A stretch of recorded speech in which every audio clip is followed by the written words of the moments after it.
ঈদের কেনাকাটা, ঈদের জন্য অতিরিক্ত হুমড়ি খেয়ে শপিং এ পড়ে যাওয়া, এটা আমাদের ঈমানের সাথে যায় না। এটা আমাদের রমজানের চেতনার সাথে যায় না। আমরা যথাসম্ভব নিজেদেরকে সংবরণ করব।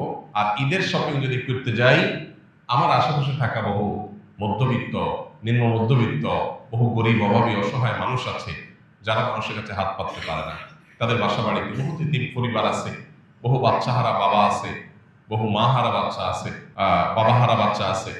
তাদেরকে আমরা এই ঈদ উপলক্ষে আমার বাচ্চাদের সাথে সাথে তাদের জন্য আমরা শপিং করার চেষ্টা করব।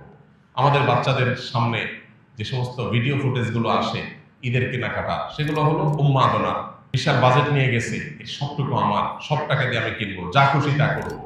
এগুলো মনুষ্যত্ব নয়, এগুলো কোনো কোনো ক্ষেত্রে পশুত্ব। মনুষ্যত্ব হলো যে আমি আমার ঈদের বাজেট দিয়ে এটা কিনবো আমার জন্য, এটা কিনবো আমার প্রতিবেশীর জন্য, এটা কিনবো আমার গরিব বন্ধুটার জন্য, এটা কিনবো আমি আমার অমুক আত্মীয়ের জন্য।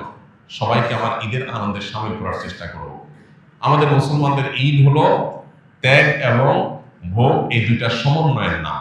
শুধু ভোগ এটা কখনো ঈদ হতে পারে না। মুসলমানের ঈদে অন্তত শুধু ভোগ থাকতে পারে না। বিধায় আমাদের ঈদের আনন্দের জন্য শুধু আমাদের জন্য না হয়, আশপাশের জন্য হয়। আমাদের বাজেটের একটা অংশ যেন অন্যদের সঙ্গে শেয়ার করে আমরা করতে পারি। বাকাউতি করা, গর্ব করা এবং অন্যদের সাথে কম্পিটিশন করা, এটা কোনো আমাদের ঈমানের সাথে যায় না। আল্লাহ আমাদেরকে বোঝার তৌফিক দান করুন, আল্লাহ আমাদের সংশোধিত হওয়ার তৌফিক দান করুন।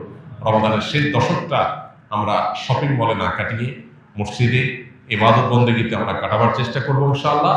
এবং ঈদ প্রকৃত অর্থে তাদের জন্যই যারা ইবাদত বন্দেগী সঠিকভাবে করতে পেরেছে। ভাইরা আমার, রমজান শেষ হয়ে আসছে, আমরা রমজানের শেষ দশকে এনে কামল করবো ইনশাআল্লাহ। প্রতিদিন একটিবার হলেও চোখের পানি ফেলে আল্লাহ রাব্বুল আলামিনের কাছে ফিলিস্তিনের নির্যাতিত মানুষগুলোর জন্য দোয়া করব। আল্লাহ তাদেরকে যেন উদ্ধার করেন, তাদের জন্য আল্লাহ তাআলা রক্ষা করেন। আর আমাদের যে ভাবলেশহীনতা, আমাদের যে এই সম্পর্কে একেবারে দায়িত্ব জ্ঞানহীন আচরণ, আল্লাহ যেন আমাদের এই আচরণটাকে পরিবর্তন করে দেন, ঈমানের চেতনা যেন আমাদের মধ্যে জাগায় দেন এবং আমাদেরকে যেন আল্লাহ তাআলা মাফ করেন। আমাদের ভাই বোনদেরকে যেন আল্লাহ তাআলা সান্ত্বনা নসিব করেন, তাদের কষ্টকে আল্লাহ যেন দূর করে দেন, তাদের মৃতদেরকে আল্লাহ শহীদ হিসাবে কবুল করে নেন, তাদের জীবিতদেরকে আল্লাহ তাআলা শক্তি সামর্থ্য দান করেন, মুসলিম শাসকদের ঈমানি শক্তি আল্লাহ তাআলা শানিত করে দেন, তাদের ঈমানি দায়িত্ব পালন করার তৌফিক দান করুন।